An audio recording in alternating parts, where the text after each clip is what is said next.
kabuuang mahigit 48 bilyong piso ang naiambag na cash dividends ng ahensya para sa dividend years na 2016 hanggang 2021. Ang pinakabagong remittance ng PAGCOR ay kumakatawan sa declared dividends nito para sa taong 2021 na nagkakahalaga ng 1.04 billion pesos at sa karagdagan o advanced dividends na 4.95 billion pesos. Dahil dito, nananatili ang PAGCOR sa hanay ng mga government-owned and controlled corporations o GOCCs na nasa Billionaires Club o mga ahensyang nakapag-remit ng 1 bilyong piso o higit pa sa pamahalaan. Kabilang ang ahensya sa top 3 dividends contributors na GOCCs. Noong nakaraang taon ay nakapag-ambag ito ng 5 bilyong piso bilang cash dividends at advances sa National Treasury para sa dividend year 2020. Nauna rito, ang PAGCOR ay nakapagbigay ng pinakamalaki nitong remittance na 18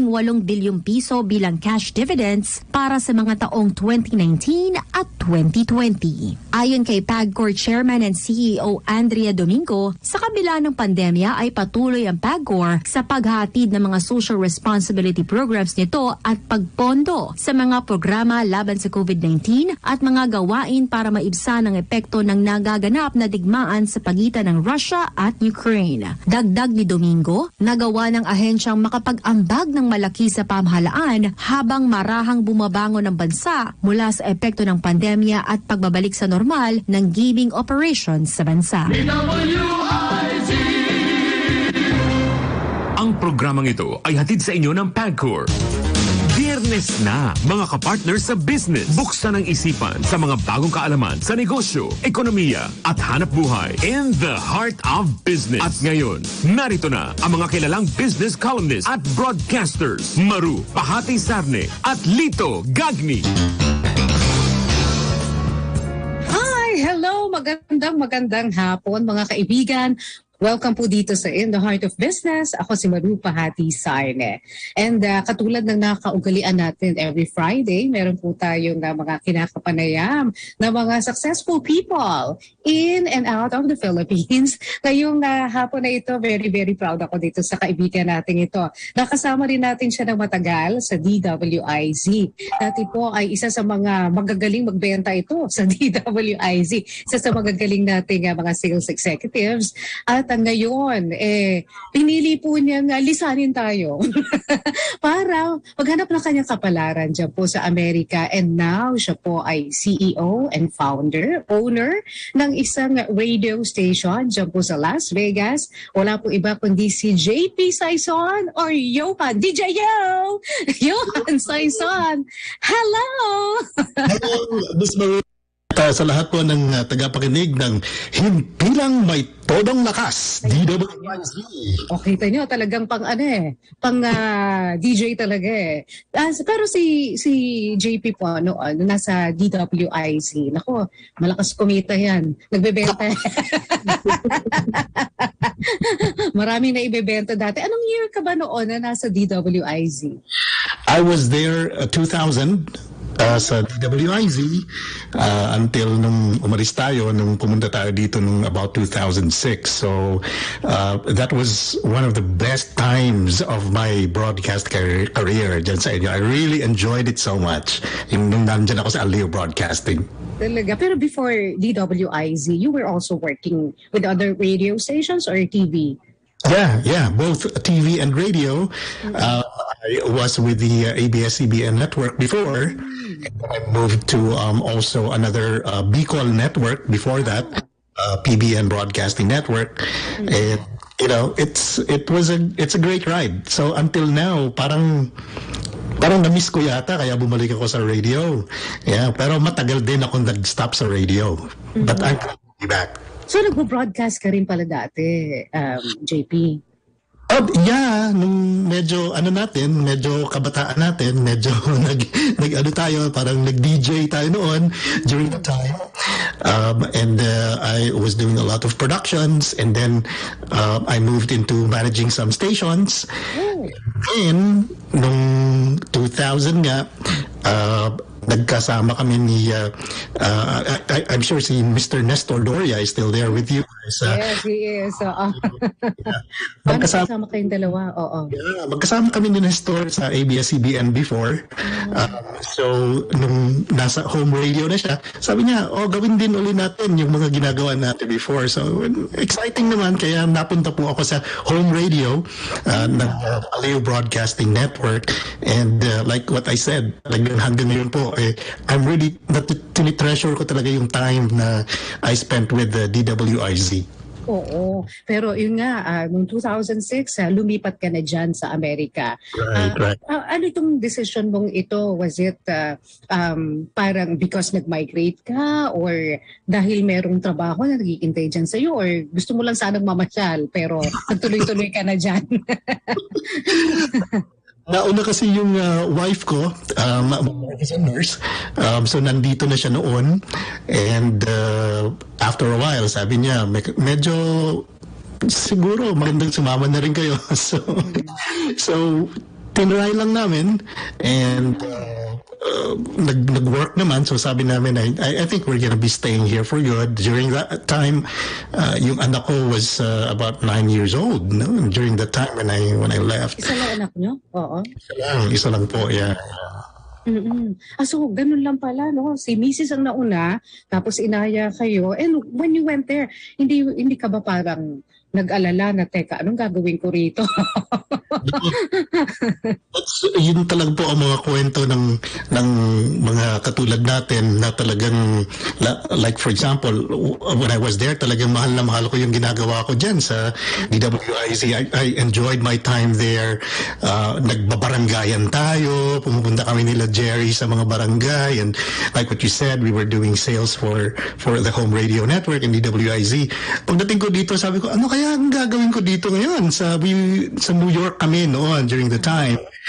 But very quickly naman, and nakakuha tayo ng papasukan, and medyo sabi ko, I think it's going to work, and then my daughter started school na rin.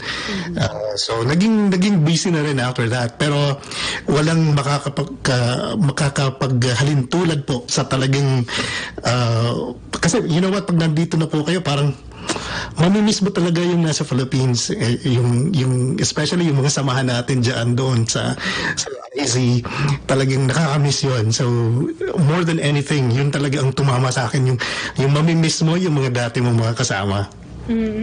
So paano yung adjustment mo noon nung nasa New York ka, and gaano katagal bago ka parang nag-fit talaga doon sa life sa US? It took a couple of months kasi ayusin mo pa siyempre yung mga yung mga social security, yung mga ganun. You're going to have to file for those. Nung naayos niyo yun, a few months down the line, 6 months siguro, yun, nag-start na ako mag-work. But it was completely a different line of work. Ano naging trabaho mo noon? I was at the New York Philharmonic Orchestra. Paano ginagawa mo?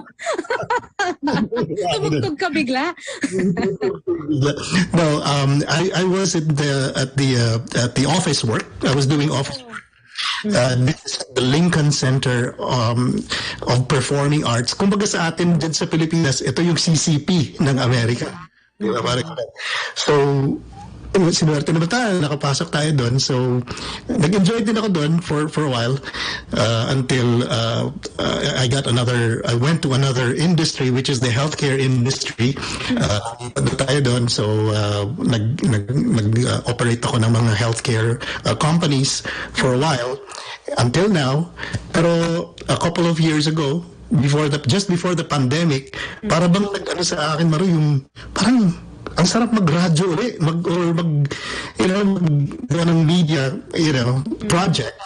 And tamang-tama naman noon, when we started this, ang ating kaibigan from DWIZ, si Jerry S. Macallan. Hello, shout out sa iyo, Mr. Jerry. Pumasyal. Oo, pumasyal. Oo. Sa Las Vegas. Pwede bang tingnan mo yung mga ginagawa ko dito? Kasi we have a radio booth during the time na pinakita ko sa kanya, and then, yung mga suggestions niya kung paano maayusin. Kasi talagang engineer si Mr. Jerry. So na-inspire uli ako na sabi ko, sige, seryosohin natin ito para makapagserbisyo na uli sa mga Filipino Americans. So what we did was yung PHLV radio. Ito po yung, well, PH for Philippines, ano? And LV for Las Vegas, kaya PHLV radio. So ito po isang public service platform para sa ating mga Pilipino dito sa Las Vegas. So until po ngayon, yun na ang ating ginagawa. Oo. So, dati, nung nasa New York ka, hindi mo naisipan na gumawa niyan ng isang radio. Nung lumipat na lang kayo dyan sa Las Vegas. Right. It took a while, yeah. More than 10 years na medyo nawala yung... But, every time na nagkakaroon ng here in Las Vegas, kahit wala pa ako dito, there is this yearly conference of broadcasters. They call it the NAB show, the National Association of Broadcasters. Parang gusto ko mag-attend palagi. So, nag-attend ako just to, Nandun yung itch, gusto ko pa rin siyang gawin. So, all those years, kahit wala ako sa radio, wala ako sa broadcast, I was keeping abreast of what was happening, kung ano yung bagong mga trends or something like that. That's why kung nagsimula itong mga streaming, itong mga ganun, that's what we did. So, and with the support of the community here in Vegas, medyo, nakakapag-silbi na po tayo ngayon sa ating mga kababayan. Oo, at ang balita ko, isa sa mga announcers mo dyan, si Sarah Balabagan, dyan sa PHLV Radio, right? Opo, isa po siya sa mga announcers ng PHLV radio. At ano po siya, ilan na yung program ni Sarah. Marami na rin yung program niya dito. Hindi lang isa. Or tatlo yata yung program sa dito. Oo, ito yung studio mo. Saan naka-set up yung studio mo? It is at Maryland Parkway. Dito sa malapit sa downtown Las Vegas. And ano po itong lugar na ito, yung Filipino community actually nilalabi nila na gawing parang Filipino town itong lugar na ito. Kaya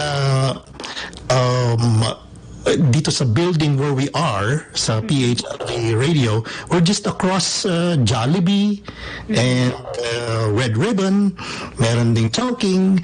So Pinay na Pinoy talaga yung community dito sa dito sa may PHLV. So purely ikaw nag-capital nitong ito nag-announce si JP, di ba? Kuya Yo. Kasi ang talagang pangalan po ni JP Saison ay Johan. Tinanong ko nga siya, sabi ko, bakit ka ba naging JP? Tinatawag ka namin JP. Yung pala, halong pangalan mo at saka pangalan ni Mrs. Correct, yeah.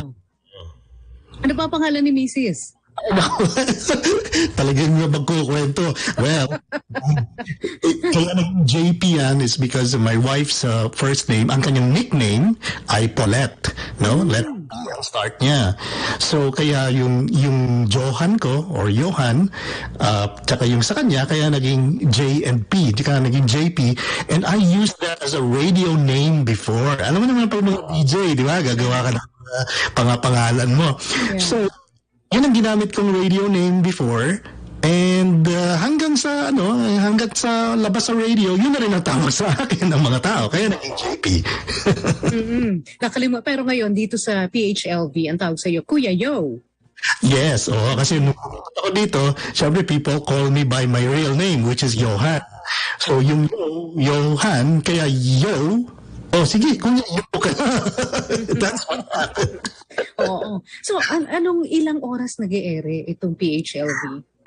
Ang PHLV being a streaming radio, which is an app, actually, it's 24/7. 24/7 yan.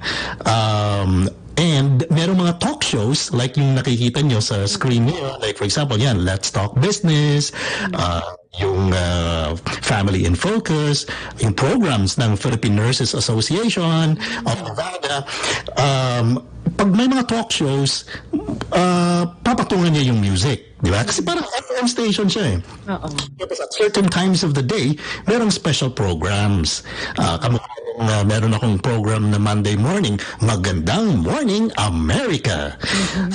Yung show, nakakatuwang show, pupunta yung mga artista, pag meron silang mga show dito sa Vegas, dadaan sila, magpapa-interview.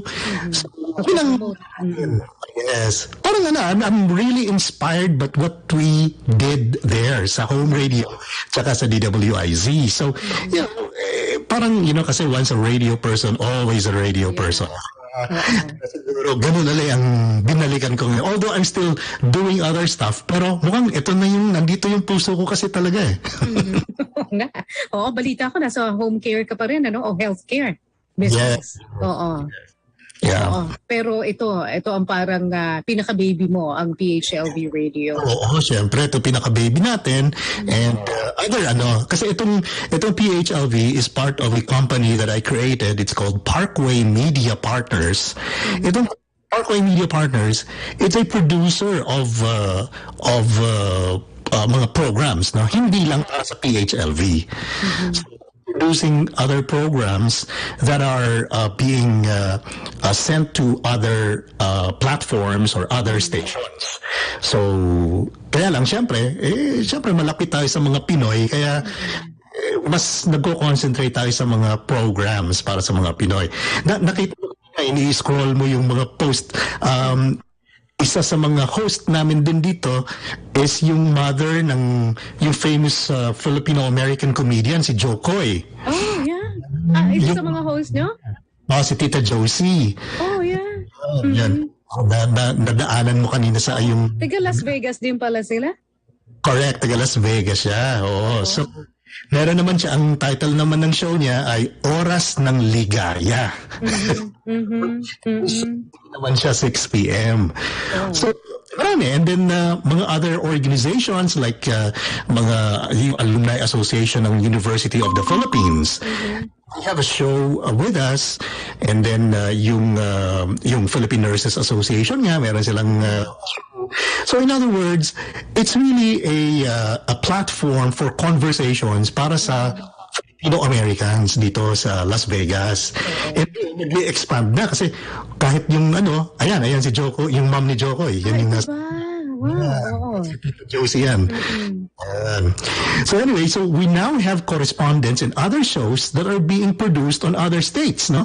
Like for example, yung sa Florida, si DJ Tara, meron ako sa Oregon, meron sa New York, meron sa California. So nagiging yung PHLV sa Las Vegas is now a hub. Yung Tapos marami na din siyang mga iba't ibang mga correspondents or programs from other states. Oo. Yeah. So, ito, mga block timers ba sila? Do they pay you or do you pay them? Well, maganda at iba't iba ang arrangements, no? But especially for non-profits, like for example, mga civic organizations, like yung Philippine Nurses, yung mga ganyan. They are non-profit. Hindi natin sinisingil sila, ito, parang partnership between PHLV and the organization. Now, when they get sponsors, of course, dun ngayon kami nag-uusap kung paano yung sponsorships and everything. But, ang main focus talaga ng PHLV is to bring the community here so maging platform ito na kung saan sila nag-uusap-usap. Pati yung mga yung mga taga-UP, meron silang show. Di ba? So, maganda pag pinakinggan yung mga kami na uprooted from the Philippines, pag nakinig ka sa PHLV, experience sa Pilipinas ka rin. Kaya nasa Pilipinas. Kaya if you will hear the jingle of PHLV, para pag nakinig ka sa PHLV, it's just like a friend from back home. Kaibigan mo from the Philippines na pinakikinggan mo. Parang ganon yung concept ng PHLV. Pero was it difficult to put up a radio station? Lalo na, syempre foreign country, tawag dito, syempre maraming mga requirements din siguro yan. So, nahirapan ka ba noong una? Well, yes, maraming kailangang requirements, pero alam mo, pag passion mo kasi talaga, parang you will make it happen, di ba? Yeah. Speaking about that, alam mo, sabi ko nga sa iyo, I'm really up to this day very, very inspired by our Chairman Emeritus of DWIZ, si Ambassador Antonio Cabahon-Chua. Pag nagmi-meeting tayo noon, ang sinasabi niya palagi, make things happen. if you remember that up to this day, I have a mug that says, Wow. things happen. Until now. So I'm drawing inspiration from that. Kaya marami mang mga obstacles, ito na yung naging path natin. Sabi nga ng isang famous philosopher, when you're passionate about what you want to do, the obstacles becomes the path. So yun na yung tinahak nating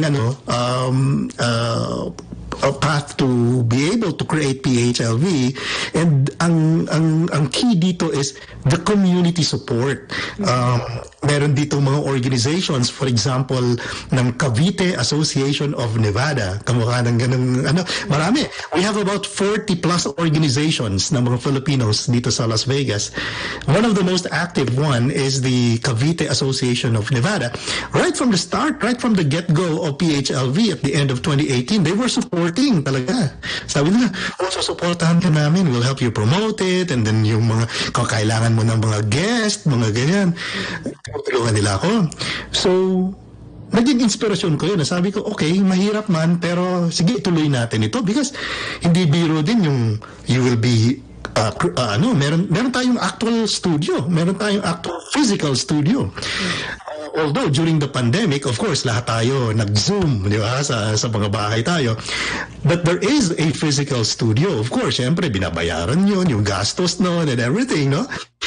Pero since our main objective talaga is makapagbigay ng serbisyo sa ating mga kababayan in a manner na ito ay kumbaga ito ang panibagong pamamaraan ng media, no? By way of streaming media, nasa social media, yung mga ganon. Kaya I drew inspiration from that to continue doing it, and with everyone's support, nandito naman at nakakapagbigay na po tayo ng serbisyo. Oo nga, amazing talaga. Pero JP, DJ Yo, Kuya Yo, bago tayo magpatuloy pa, kasi alam ko marami pa rin gusto rin itanong yung ating mga tagapakinig sa iyo. Mag-break muna tayo pagkatapos babalikan natin itong ating interview. Ang oras po natin, 1:27 in the afternoon.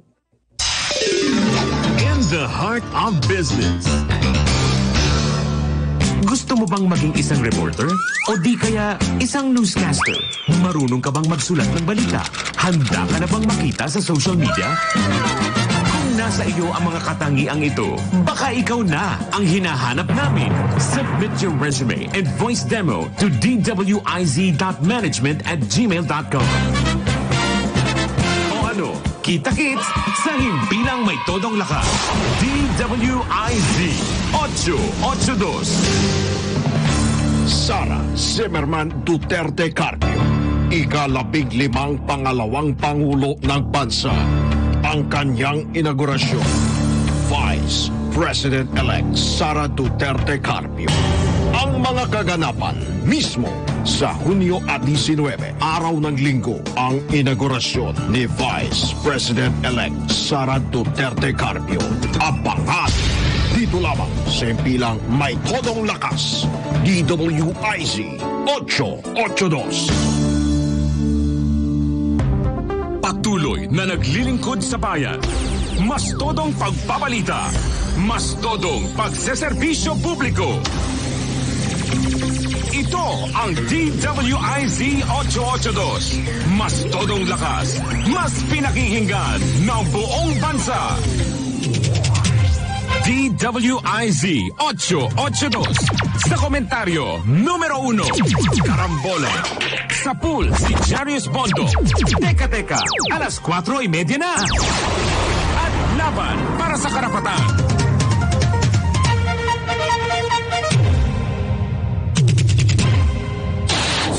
DWIZ Balita ngayon!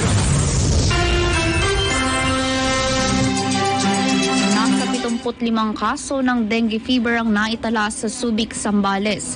Ayon sa Municipal Health Office, mula sa Barangay Kawag ang karamihan sa mga bagong kaso ng dengue. Nagsagawa naman ng fogging ang lokal na pamahalaan sa nasabing lugar para wasakin ang breeding sites ng mga lamok upang maiwasan ang dengue outbreak. Para sa karagdagang impormasyon at mas marami pang mga balita, bisitahin kami sa aming website www.DWIZ882am.com at sundan ang aming Twitter account at Facebook page, DWIZ882. Ako po, Sir Eriam Sancho. DWIZ Balita ngayon!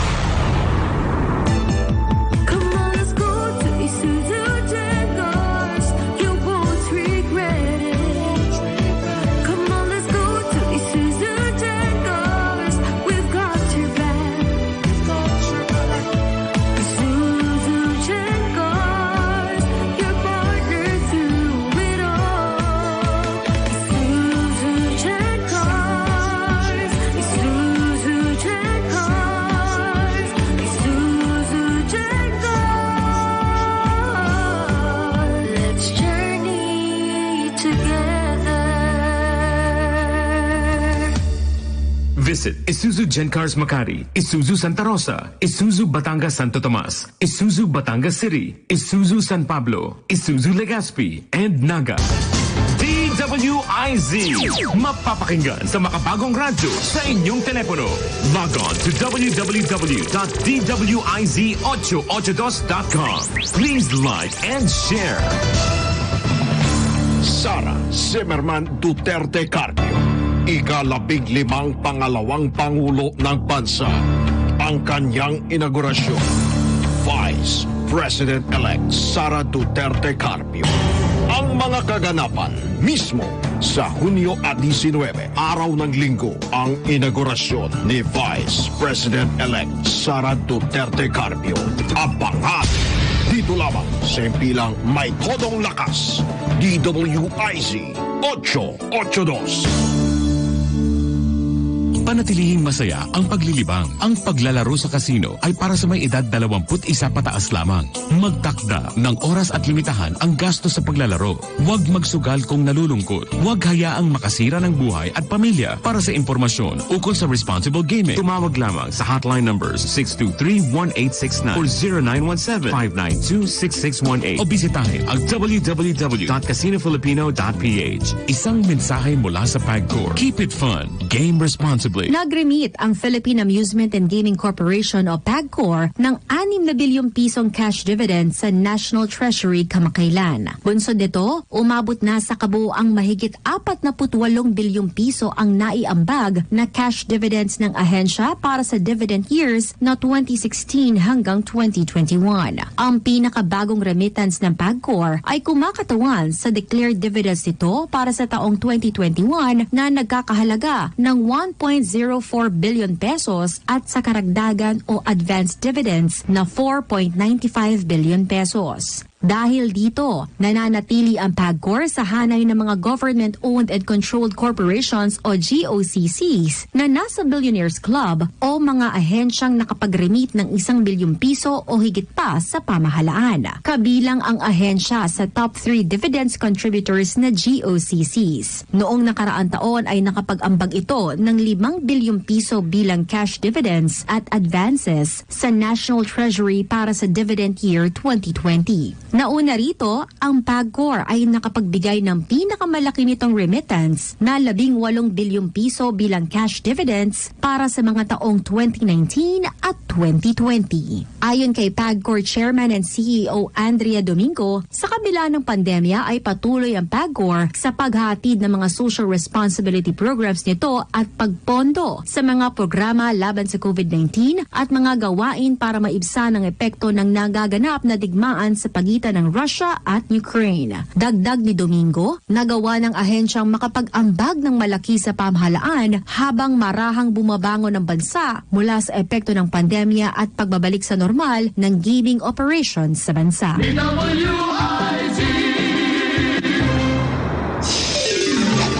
the heart of business. Okay, balik po tayo sa In the Heart of Business. Ako pa rin si Marupa Hatisarne with my very special guest, our friend.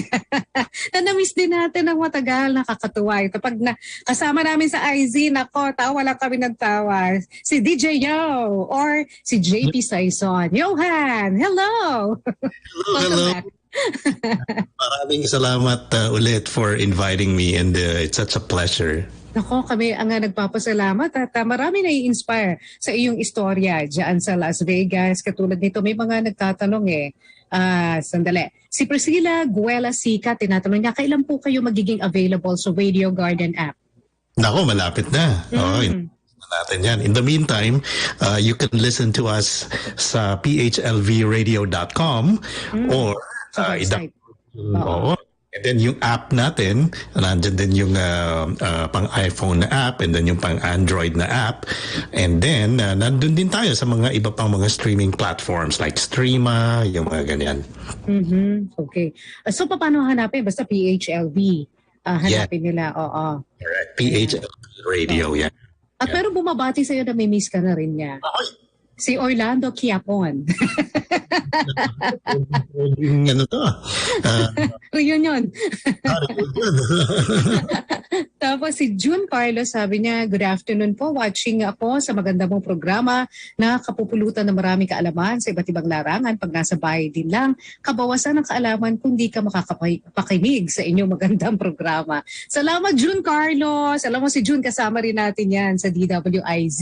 Doon sila sa Pasiklaban sa DWIZ kasama yung Big Three Sullivans.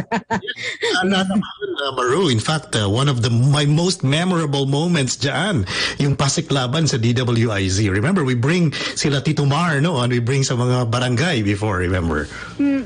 O si Ramon Abadillo, good afternoon. Mama Ru and Sir Lito Gagli, happy weekend. Stay safe listening from Santa Rosa, Laguna.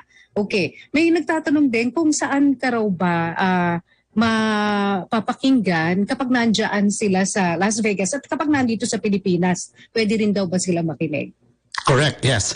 Marami na rin tayong mga listeners from there sa Philippines. Again, yung sa website din, no? Yung phlvradio.com.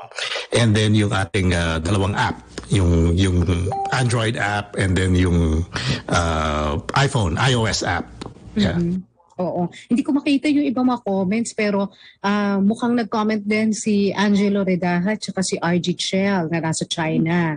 So anywhere in the world, they can listen to you kung gusto nilang makinig sa inyong palatuntunan. So, kasi isa sa mga malaking challenges ng pagkakaroon ng isang radio station, syempre, unang-una yung gasto sa kuryente, sa mga equipment, di ba? Mabuti at nakapag-set up ka ng ganyan. At paano mo nakakaya yung mga araw-araw na gastusin dyan sa yung pag-ooperate ng isang radio station? Right. Maraming salamat, Baru. Well, we're operating this as a business. So, meron din tayo mga advertisers. And we are glad that naniniwala sila sa serbisyong binibigay ng PHLV. Kaya sumusuporta yung mga Filipino-American businesses dito sa Las Vegas. We have mga law firms. Meron tayo mga healthcare companies na nag-i-sponsor sa PHLV. Meron din tayo kahit mga car dealerships na hindi mga Filipinos, nag-advertise na rin sila. So, we're operating this like a commercial radio station. So, yung pag nakinig po kayo sa PHLV, maririnig yun na mayat-maya merong mga commercials. You know, 15 minutes, something like that. No? So, that's how we're surviving. And most importantly, kasi isa syempre, Marusa, talagang matinding gastos dyan is yung gastos mo sa mga empleyado, di ba? Yeah. Ilan ba employees mo? Buti na lang, ang kagandahan is parang nagbayanihan yung mga Pilipino. So, nung nakita nila na, ito, medyo pwede natin gamitin ito para makatulong sa ating mga kababayan to disseminate information, especially during the pandemic, marami pong may mga veteran broadcasters from the Philippines na nag-retire dito sa Las Vegas. Nandito sila ngayon. For example, nandito si Mr. Rex Ricarte.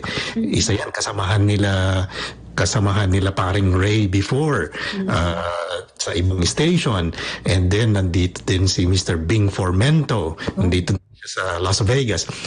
So itong mga genius na mga broadcasting na nandito na sa Las Vegas ay ipinahiram nila yung kanilang mga talent sa PHLV.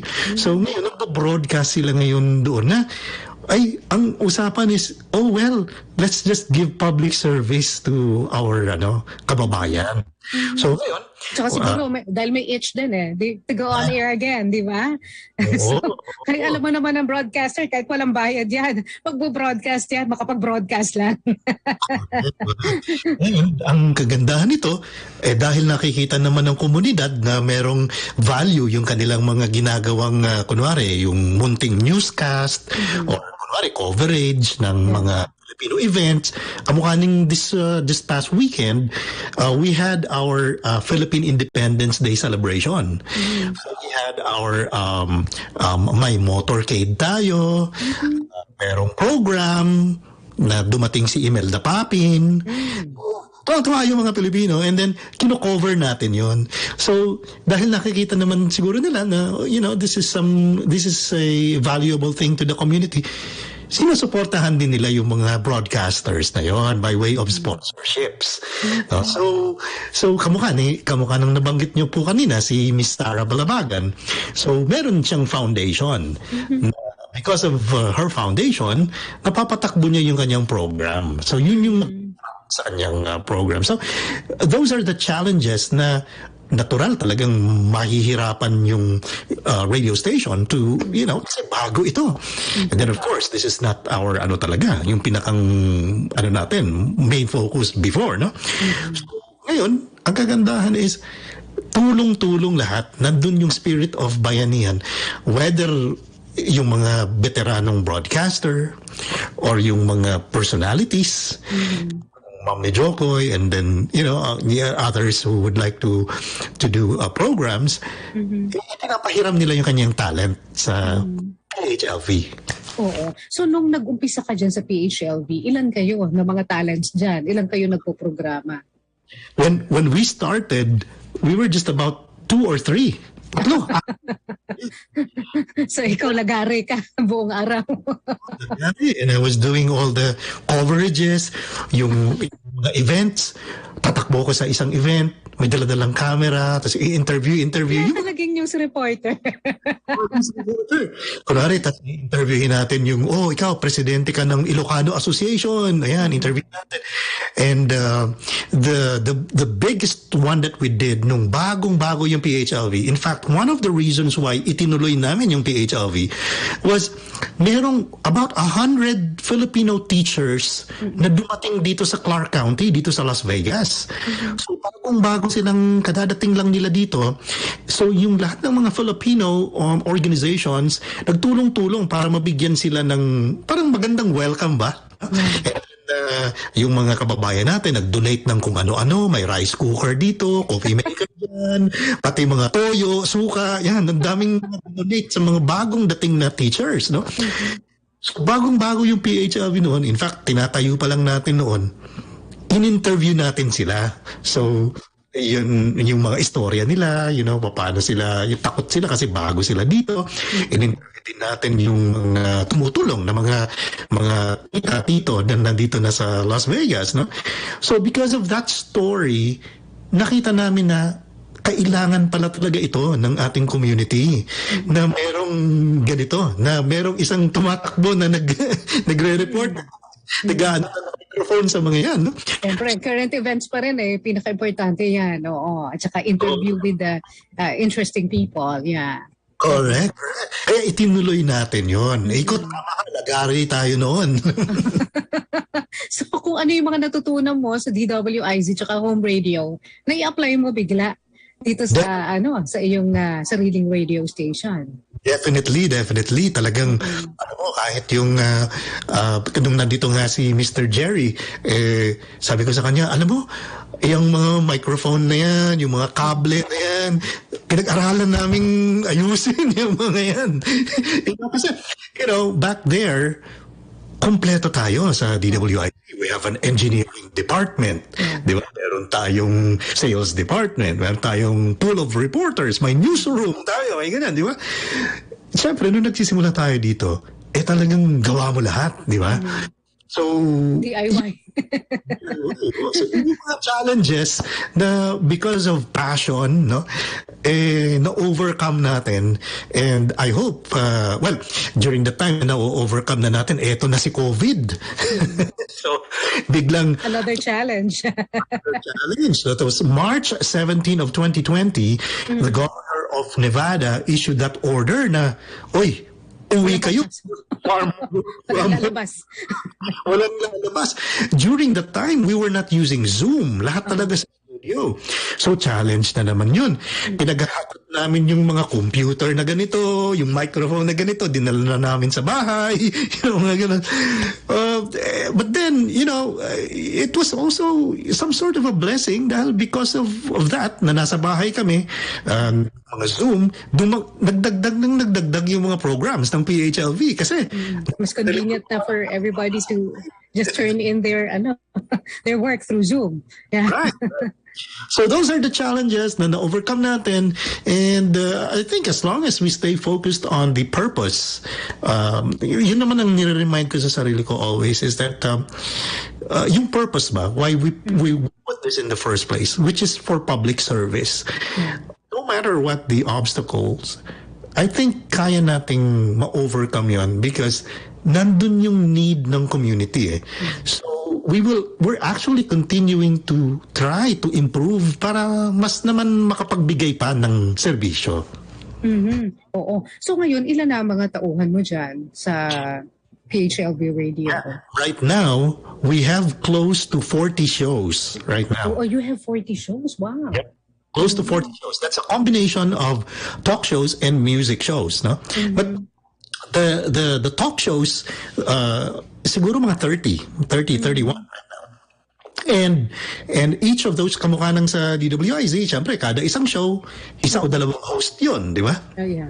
So, madami-dami na rin, malaki-laki na rin ang pamilya ng PHLV. In fact, last December when we had a Christmas party after the pandemic, nakakatuwang makita na not only na nandun yung iba karamihan nandun kami sa venue na nag-party, nagkita-kita for the first time after a long time. May mga naka-Zoom na nag-join sa amin from other areas pa na mga announcers din ng PHLV. So, nakakatuwa na the family is growing and, yun nga, ang prayer ko lang talaga is we may be able to continue to provide this service para sa ating mga kababayan. Pero how about the people behind the cameras, the microphones? Sila ba ay mga Pilipino rin lahat? Yes, karamihan sa atin Pilipino, meron ding pailan-ilan na nagpo-program sa atin and then tumutulong sa production na hindi Filipino, but mostly Filipino, syempre, yung mga nag-aayos. And then one thing we learned too was that we're automating a lot of things, no? Say for example, nakita ito ni Jerry, when we do the cameras, for example, like what we are doing, I salute the technical person behind this na kina-capture niya yung nasa Zoom and then, they put it out on the stream and everything. Yun, may mga gumagawa din yun para sa atin ng ganon. Oo. Okay. Ang mga nasa app ba na radio stations, kayo ba ay sakop din ng mga broadcast rules ng Amerika? Or are you free to speak, to do whatever you want? Kapag sa app ka lang. Yeah. Well, basically, yung FCC, it will not cover, but kami, ang take ko dyan is whether or not PHLV radio is covered by all these rules na hindi ka pwede magsalita ng ganito and things like that. Pwede magmura. Alam mo, talaga, pinag-aralan namin yung broadcast code of the Philippines ng KTV. Yeah. The very reason why we stuck to that is because ang audience natin ay Filipinos karamihan. In other words, whether or not sakop kami ng regulations ng Amerika, we still have to be sensitive to the Filipinos. Kasi sila ang nakikinig eh. So, hindi kami basta-basta pwedeng magsalita ng ganito, ng ganyan. We have to take into consideration the Filipino audience, the Filipino culture. So, yun ang inaano namin sa PHLV, that we stand by the, more or less, we're guided by the broadcast ethics of the Philippines. Mhm. So, kaya ang inyo ring mga announcers may responsibilidad. Tinitake account nila kung ano man yung kanilang mga sinasabi or mga ginagawa on air dahil alam nila na mayroong dapat na sundin na ethical standards Correct. yung radio station. Wala pa namang pangyayari na nagkaroon ng paglabag o kaya may mga pag-aaway na nangyari because of this mga rules. So far ngayon, wala pa naman. In any organization, of course, there will be rogue people na biglang ganito. hindi naman siya hindi siya something na talagang nag-stand out. Naayos naman lahat, no? Because I am there, and then other people are helping us with our standards, especially when we talk medical stuff, no? Like for example, by the way, I'm a big fan of Radio Clinica. Thank you. The reason why we watch that is because you want to know kung ano yung mga nandyan especially sa Philippines, how the take on, especially during the COVID and everything. Because we have our own show na ganun yung sa tawag namin dun Philippine NARS. Yes. So, NARS. Ito yung sa Philippine Nurses Association of Nevada, no? So we keep it sensitive to the needs of the Filipinos. Mm-hmm. So what kind of music do you play? Mga Filipino songs ba? OPM? Yeah. Palaging tinatanong sa akin yan because how we call it is a Filipino blend. Ano ba itong Filipino blend na ito? Kasi pag pinakinggan mo, karamihan, of course, Filipino, OPM, no? And all of a sudden, merong international hit, no? Na maririnig mo. Meron kang maririnig na Barry Manilow, Rod Stewart, yung mga Eagles, gano'n. Well, the point is, kami kasi tayo, especially us, na nandito sa Amerika, it's part of our culture, especially the karaoke culture. Diba? So, sinisingit natin yung international hits, pero karamihan ay mga OPM hits. We're big proponent of OPM hits, especially mga original compositions. We do have a show here that's called Fila Musica. Feature naman noon yung mga film na mga original artists, nagko-compose sila ng mga songs, or kahit hindi original, pero yung mga talents nila sino-showcase doon sa Fila Musica program. So, yes, predominantly OPM ang playlist natin. Umuwi ka pa ba dito sa Pilipinas, JP? Medyo matagal na. 2015 or 16 yung last na. Tagal na nga. Sandali din lang yun. Oo. So wala ka ng balak? Especially now na after the pandemic, gustong-gusto na talaga nating umuwi. Ang sentimento ng mga kababayan natin dito nung nawala yung quarantine. Sabi na, by the way, nalaman namin sa inyo yon sa DWIZ. Sabi nila, wala nang quarantine. Naku, lahat gustong magpabook ng flight going sa Pilipinas. Lahat gusto talaga umuwi. And in fact, tayong mga kaibigan na nandiyan sa Pilipinas ngayon, talagang, everybody wants to go home, really. Kaya may plano talaga din tayo. Oo. Anyway, ano pa ang mga balak mo para sa PHLV sa hinaharap? Right. Well, now now that we are doing this service to the Filipino community, our next phase nito, which I am advocating with the Filipino American Media Association of Nevada, for which I am the president right now. Ang thrust natin ngayon dito is yung tinatawag, ang theme, by the way, is called Phil Amplify. Di ba? Phil tapos amplify. Di ba? Phil Amplify, we want to amplify the voice of the Filipinos outside of the Filipino community. So what we wanted to do is for PHLV to tie up with mainstream media dito sa US. Para nang sa ganun, yung mga Latino, yung mga puti, silang lahat ng mga lahi dito, maririnig nila tayo sa ibang platform. So, the next phase would be distribution partnerships for PHL.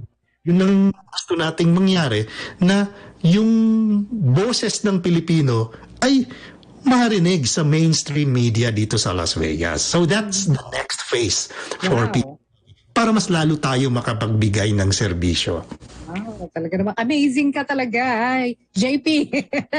And we miss you dito sa Pilipinas. Pero, well, hinuhope namin na lalo pang lumakas, gumanda at tumatag ang iyong PHLV radio. And soon nga, yan, makasali na sa mainstream media para naman mas lumawak pa ang inyong mga nasasakupan. Thank you so much, JP. Maraming salamat. Ako, maraming salamat sa iyo, Maru, and maraming salamat po sa lahat ng bumubuo ng DWIZ and sa lahat po ng mga tagapakinig ng Himpilang May Todong Lakas. Gusto kong sinasabi yun 50,000 watts DWIZ. Paki-record nga yun para gagamitin natin. Thank you so much, JP. Maraming salamat sa iyo. At syempre, salamat din sa iyong pamilya dyan at saka sa buong Filipino community dyan sa Las Vegas. Anyway, bago po tayo tuluyang magtapos, mga kaibigan, si Aileen Giang Castro daw, have a blessed day listening from Dubai. O si Sara Balabagan Sereño pala na kikinig sa atin. Hi, Kuya Yo, sabi ni Sara. Si Louie Roa rin. Hello, Kuya Yo. And si, yan yung mga bagong nakita ko ngayon ng mga messages. Pasensya na, ngayon ko lang nakita yung ibang mga messages po na pumapasok dito po sa ating live na interview with DJ Yo, si Johan. Ayan.